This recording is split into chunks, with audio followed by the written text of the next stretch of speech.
I am the least racist person you've ever met. Well, maybe in the bizarro world where least means most. Well, then that's probably true. So, who did Donald Trump offend in his off-the-rails racist speech just last night? Pretty much everyone not wearing one of these.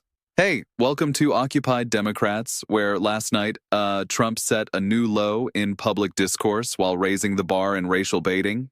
It's our breaking story today, and man, while I'm loathed to give this Windig any more air, the discriminatory president has gone Allen in our featured clip today. And CNN's Abby Phillip brings the receipts on the president's overt racism and hypocrisy. So please hit the subscribe button if you too are counting the days when this idiot finally implodes. Love minors. I love minors. Now, I know his voice is like nails on a chalkboard. But the spew that falls out of his gaping M-well is presidential spittle that's like battery acid to the decent and the kind and like Kool-Aid to the profoundly and proudly stupid. Well, so before the president of racial purity lit into a slur-filled tirade against Elon Omar, Somalia, and every country not Lee. Well, that's our featured story with a CNN Insta rebuttal. And before we show you that, well, doddering Donald first warmed up the crowd by displaying his dementia logic with regard to the transgender community. I think transgender for all is a great thing for the Democrats to be talking about. Transgender for every member in your family. If they're not feeling well that night, let's just change their sex. No, let's not talk about it.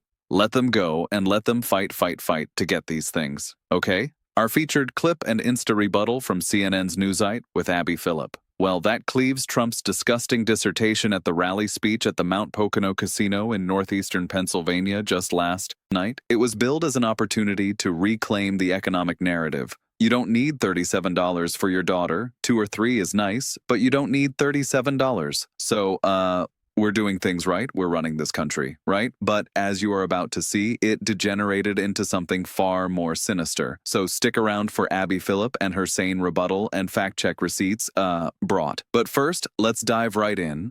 Here's how the president, who parties with pedophiles, showed his true colors last night, which, as it turns out, as you'll note, is really just a whiter shade of orange. I've also announced a permanent pause on third world migration, including from hellholes like Afghanistan, Haiti, Somalia, and many other countries. I didn't say no, you did.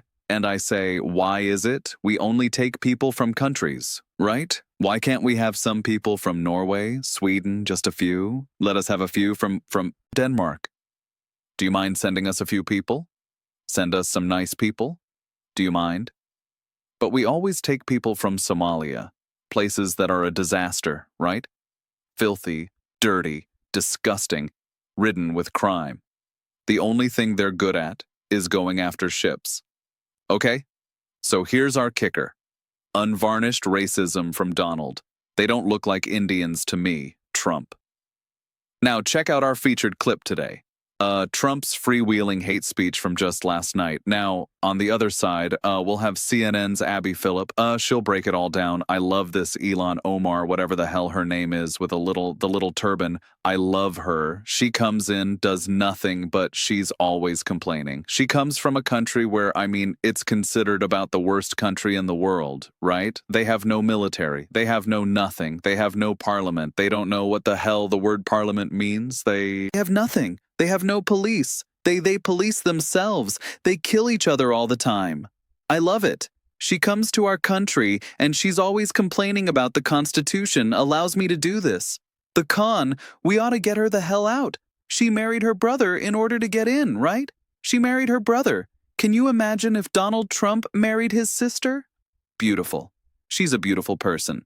If I married my sister to get my citizenship, do you think I'd last for about 2 hours, or would it be something less than that? She married her brother to get in. Therefore, she's here illegally. She should get the hell out. Throw it the hell out. She does nothing but complain.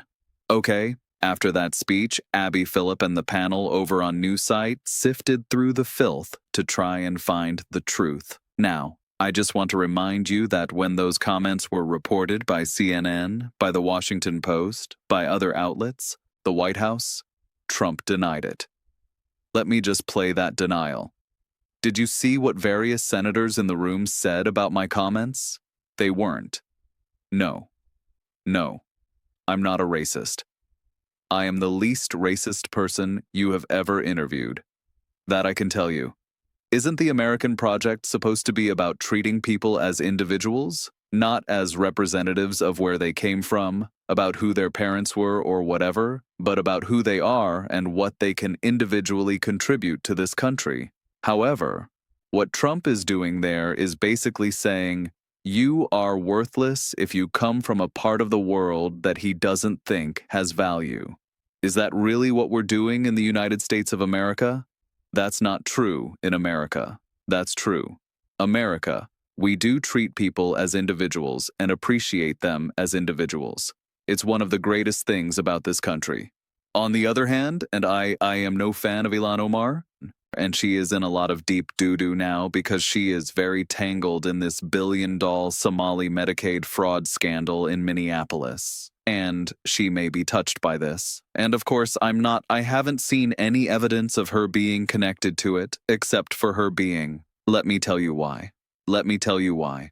For the record, in summation, Betsy McCoy is a big-time Trump surrogate.